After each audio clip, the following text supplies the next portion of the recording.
Hi everyone! In this video, I will show you how to work with dates in Appri application. To demonstrate this, I start by creating a new app. Let's open screen 1. Appri offers a datetime component, so let's add it to the screen. First, we'll look at how it works by default. Click Select Date. Here you can choose a date, change the month or the year, and after that, the selected date will be displayed. The datetime component contains many customizable settings. For example, you can specify the date format, define minimum and maximum dates, or change the button text. One of the most important settings is presentation. Here you can specify what you want the user to select, a date, a time, or both date and time. Since this property is straightforward, I'd like to draw your attention to the View property.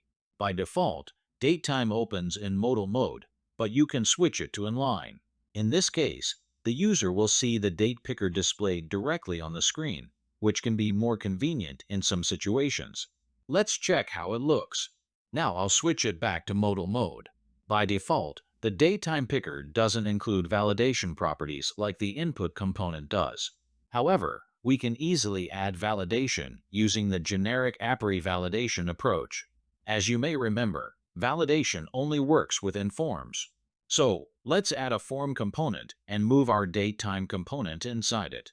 Next, we need to add a validation component to validate our datetime component. Then, we'll set the model value to date1. Click the plus button so that the corresponding variable is added to the variable list. We'll use the same variable, date1, for our validation component and set required to true. Now, we need a component that will trigger the validation process.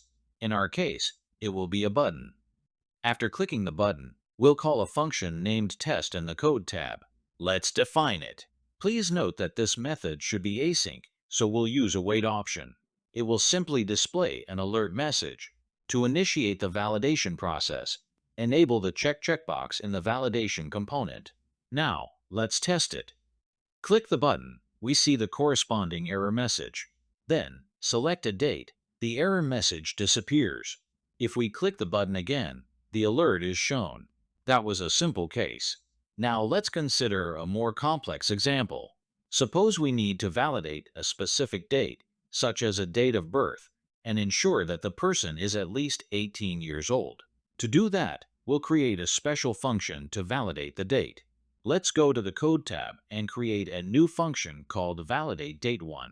This function should be specified as the function property of our validation component.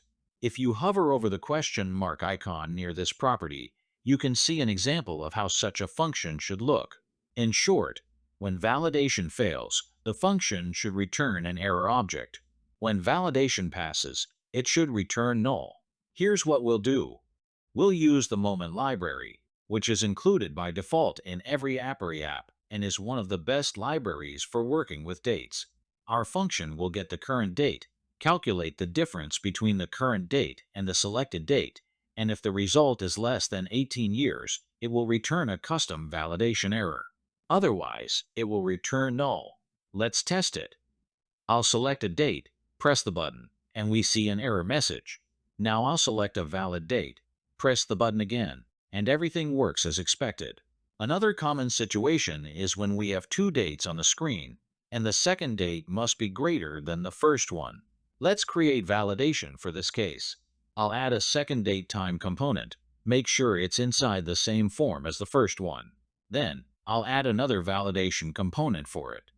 The model for the second datetime component will be date2, and we'll use date2 for its validation component as well.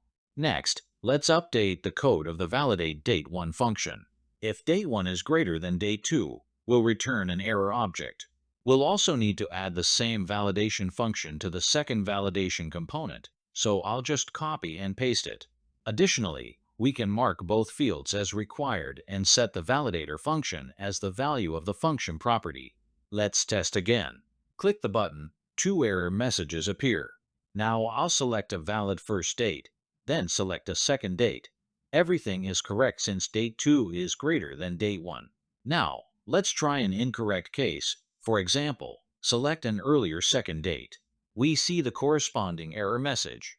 At first glance, Everything seems fine, but let's now change date 1 to make it less than date 2. We'd expect the error message to disappear, but it doesn't. Let's find out why. The model value in the validation component determines when the validation function is called. It's only triggered when that value changes. So, to make the validation function run whenever either date changes, we can update the model value. I'll use the expression date1 plus date2. This means validate date1 will be called when either date1 or date2 changes. We need to do the same for the second validation component. However, since we now use expressions instead of direct variables, the required property will no longer work automatically. To fix that, we'll update our validation function. In the function, we'll add logic to return an error if date1 or date2 is not defined. For the second function, we'll do the same, but replace date1 with date2. Now let's test again. Click the button. We see the required field error. Select a date. Now select incorrect values. We get an error message saying that date2 should be greater than or equal to date1. Change it again, and it works correctly. Finally, press the button, and we see the alert. But that's not all I wanted to show. Apri also provides a datetime picker component as a separate plugin. You can import this plugin, and it comes with a sample screen. Let's change the routing to open this screen and test it. We can see the sample UI, and in my opinion, it looks better than the default datetime component. Notice that if you rotate the screen, the datetime picker layout also changes automatically. You can select dates, change months, and navigate easily. This component works similarly to the default datetime picker. When you import the plugin, it is added DatePicker component. You may notice that the container type of the component is DatePicker. So, if you want to add this component to a new screen, you can either add an HTML component and set its container type to DatePicker, or copy it directly from the sample screen and paste it onto your screen. This component has several properties. You're already familiar with model and max date. Keep in mind that the name property is required and must be unique on the screen. There's also a web property. By default, it's set to false, which means the date picker will use the native UI for each platform, iOS, Android, or web. If you set this property to true, the same custom datetime picker UI will appear on all platforms. If you need to add validation, you can use the same approach we used for the standard datetime picker. And that's all I wanted to show you in this video.